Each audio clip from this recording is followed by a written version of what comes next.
Shalom saudara sekalian, salam sejahtera dalam kasih Tuhan kita, Yesus Kristus. Kebenaran hari ini 24 Mei berjudul Allah yang memiliki tatanan. Hendaknya kita tidak berpikir bahwa Allah diskriminatif. Allah mengasihi orang yang Dia kasihi dan membenci siapa yang Allah mau benci. Cara berpikir seperti ini cara berpikir yang keliru. Lalu untuk membela pandangan atau cara berpikir ini mereka berkata, ya itulah rahasia Allah. Jika Allah digambarkan sebagai pribadi yang secara sepihak menentukan orang untuk dibenci atau dikasihi, yang sama dengan menentukan masuk surga atau masuk neraka, betapa mengerikan sosok pribadi Allah seperti itu. Hidup di semesta dengan penguasa berkarakter demikian serba tidak menentu, mengerikan saudaraku. Ya, tidak ada kepastian dan sungguh sangat mengerikan. Allah yang digambarkan demikian adalah pribadi yang jiwanya sakit. Manusia pun tidak akan memiliki implikasi yang jelas bagaimana mengisi hari hidup ini berhadapan dengan pribadi Allah model itu. Dalam 1 Petrus 1 ayat 17 tertulis bahwa Allah menghakimi orang berdasarkan perbuatan tanpa memandang muka. Nah, ayat ini sudah jelas berarti Allah memiliki tatanan dalam mengasihi atau membenci. Berbicara mengenai Allah yang membenci Esau atau mengasihi Yakub, ya, membenci Esau dan mengasihi Yakub, sebenarnya konteksnya bukan masalah individu, tetapi pemilihan suatu bangsa. Lagi pula Allah membenci Esau karena Esau tidak menghormati orang tua. Sama seperti bangsa Israel pada zaman itu, ya, juga tidak menghormati Allah. Kalau Allah itu bapaknya, di mana hormatmu, kata firman Tuhan dalam kitab Maleakhi pasal 1 itu. Jadi hal itu dikatakan Allah ketika bangsa Israel tidak menghormati Allah, maka firman Tuhan mengatakan aku membenci Esau, artinya tindakannya yang tidak menghormati orang tua. Dan itu konteksnya memang pemilihan suatu bangsa. Esau tidak pernah menjadi hamba bagi Yakub, saudara. Tetapi secara komunitas keturunan Esau yaitu bangsa Edom tidak menjadi bangsa yang diberkati oleh Allah. Itu fakta yang tidak bisa dibantah, saudaraku. Nah, dengan demikian sangatlah keliru kalau pemilihan Yakub sebagai ahli waris dan penolakan Allah atas Esau disejajarkan atau menjadi tipologi dari pemilihan keselamatan atas individu. Jadi Allah mengasihi siapa yang Dia mau kasih, membenci siapa yang Dia mau benci. Harus mengerti konteksnya. Allah bukan Allah yang kejam yang menyukai penderitaan manusia. Tetapi manusia sendirilah yang telah memilih jalannya sesuai dengan kehendak bebas yang dimilikinya. Manusialah yang mengambil keputusan untuk memberontak. Dan sebagai akibatnya manusia harus menerima dan memikul hasil dari keputusannya.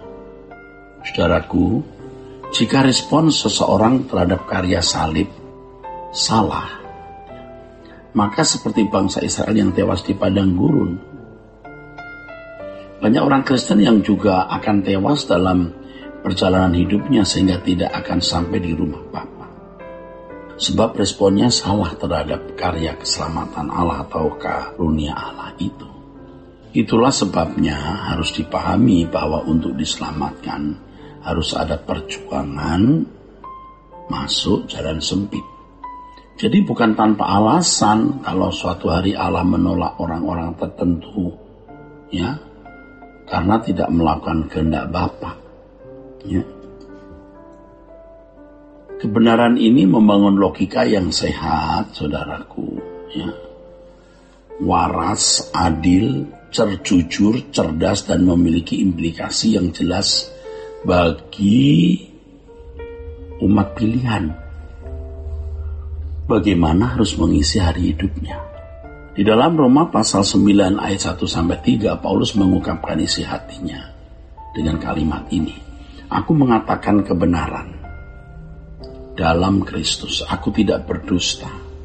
Suara hatiku turut bersaksi dalam Roh Kudus bahwa aku sangat berduka cita dan selalu bersedih hati. Bahkan aku mau terkutuk dan terpisah dari Kristus demi saudara-saudaraku, kaum sebangsaku secara jasmani. Pernyataan Paulus ini memperingatkan kita bahwa kebinasaan bangsa Israel disebabkan karena mereka dengan kehendaknya sendiri menolak Mesias, bukan karena ditentukan menolak Mesias. Hal ini bukan karena penentuan dari Allah secara sepihak, bukan karena Allah yang membuat bangsa itu tidak bisa menerima anugerah, tetapi karena keputusan mereka sendiri. Kalau keselamatan atau kebinasaan saudara-saudara sebangsanya ditentukan oleh Allah secara sepihak, pernyataan Paulus bahwa ia rela menggantikan saudara sebangsanya atau rela terkutuk itu merupakan sikap melawan Allah. Ini juga sama artinya bahwa Paulus bersikap tidak menghormati Allah. Tidak demikian. Saudaraku, tidak terbantahkan fakta dalam Alkitab bahwa setiap tindakan Allah itu selalu diimbangi oleh respon manusia. Selalu begitu, saudara-saudara. Selalu diimbangi oleh respon manusia.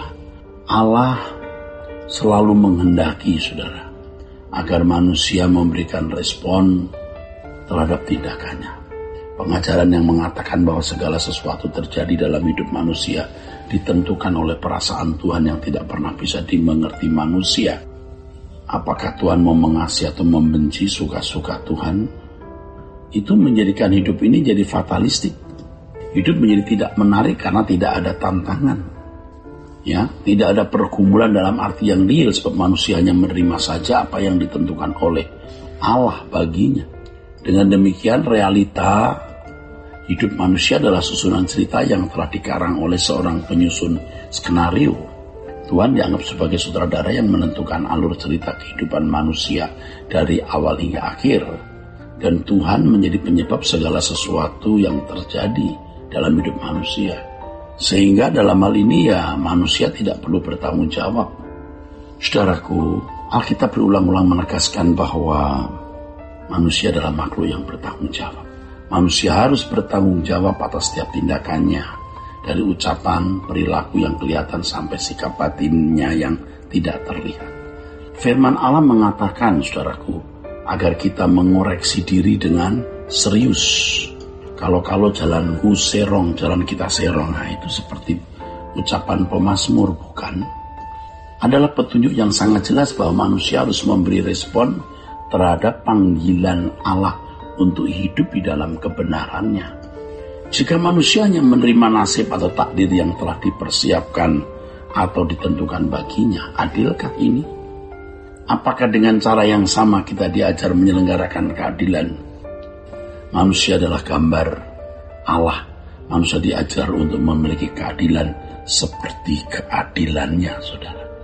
Kiranya kebenaran hari ini, saudara, memberkati kita sekalian. Sola Gracia.